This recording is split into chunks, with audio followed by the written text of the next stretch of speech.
Hi guys, welcome to cooking with Geetha. நம்ம சேனலை subscribe பண்ணாதவங்க சப்ஸ்கிரைப் பண்ணிக்கோங்க, ஷேர் பண்ணிக்கோங்க. நாம் இன்னைக்கு என்ன பார்க்க போகிறோன்னா, கத்திரிக்காய்க்கு உண்டு அம்புட்டு ருசி சத்தும் கத்திரிக்காய் கடைசல், அதாவது கடலைக்கறி செய்யலாம் வாங்க. கத்திரிக்காய் பாரம்பரியமான, எளிதில் கிடைக்கக்கூடிய, பொதுவாக அடிக்கடி சமைத்து உண்ணும் நாட்டுக்காய். இந்த சாதாரண கத்திரிக்காயில் எத்தனை அசாதாரண சத்துகள் இருக்கு தெரியுமா? பலரும் இதையெல்லாம் தெரியாமலே கத்திரிக்காயை சாப்பிட்டு வருகிறார்கள். கத்திரிக்காயில் நீர்ச்சத்து மற்றும் பொட்டாசியம் இருப்பதால் இரத்தத்தில் சேரும் கொழுப்பை குறைக்க உதவும். இது இதயத்தை பலப்படுத்துகிறது, சர்க்கரை நோய் அதிகரிக்காமல் காக்கிறது. இதில் உள்ள நார் சத்து பசியை குறைப்பதால் உடல் எடை கூடாதபடி பாதுகாக்கும்.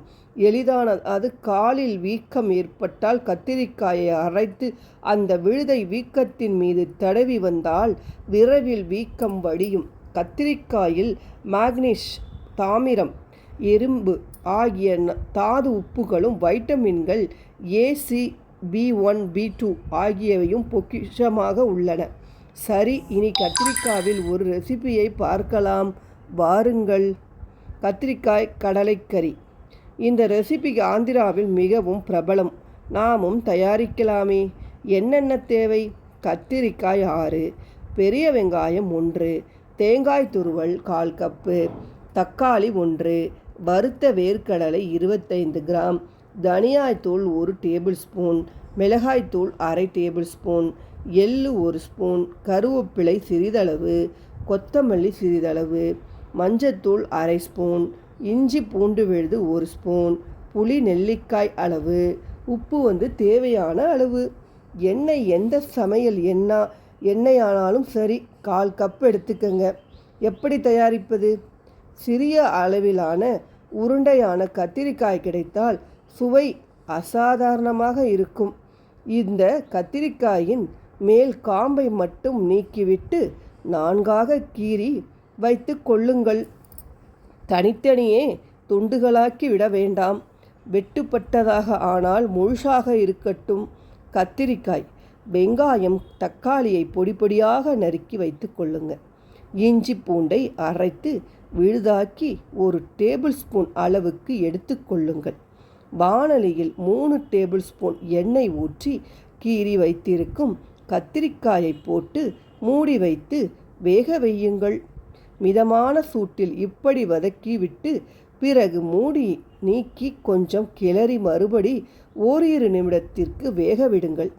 காய் நன்கு வெந்ததும் அதை எடுத்து தனியே வைத்து விடுங்கள். இப்போது வாணலியில் 1 ஸ்பூன் எண்ணெய் ஊற்றி நறுக்கிய வெங்காயம், தக்காளி, இஞ்சி பூண்டு விழுது போட்டு வதக்குங்கள். இப்போது இத்துடன் வறுத்த வேர்க்கடலை, தனியாத்தூள், மஞ்சத்தூள் கலந்து மீண்டும் 1 நிமிடத்திற்கு கிளறி வதக்குங்கள். பிறகு வெறும் வாணலியில் எள்ளு போட்டு வறுத்து கொள்ளுங்கள். இந்த எள்ளுடன் வதக்கி வைத்திருந்தவற்றை சேர்த்து 1/2 கப் தண்ணீர் ஊற்றி மிக்சியில் போட்டு விழுதாக அரைத்து கொள்ளுங்கள். வாணலியில் 1 டேபிள் ஸ்பூன் எண்ணெய் விட்டு காய்ந்ததும் மிளகாய்த்தூள் போடவும். இதனால் நல்ல கலர் கிடைக்கும். அதில் அரைத்து வைத்துள்ள விழுதை போட்டு 1 நிமிடம் கிளறுங்கள். பிறகு நன்கு கொதிக்க விடுங்கள். 1/4 கப் தண்ணீரில் புளி போட்டு திடமாக கரைத்து இந்த கரைசலை குழம்பில் ஊற்றுங்கள். உப்பு தேவையான அளவு சேர்த்து மூடி போட்டு வேக விடுங்கள். 1 நிமிடம் கழித்து இறக்கி விடுங்கள். இதன் மேல் கொத்தமல்லி தூவி அலங்கரிக்கலாம். அவ்வளோதான், கத்திரிக்காய் கடைசல் கறி ரெடி. கத்திரிக்காய் அப்படியே முழுசாக சாப்பிடலாம். சுவை அதிகரிப்பாக சூப்பராக இருக்கும்.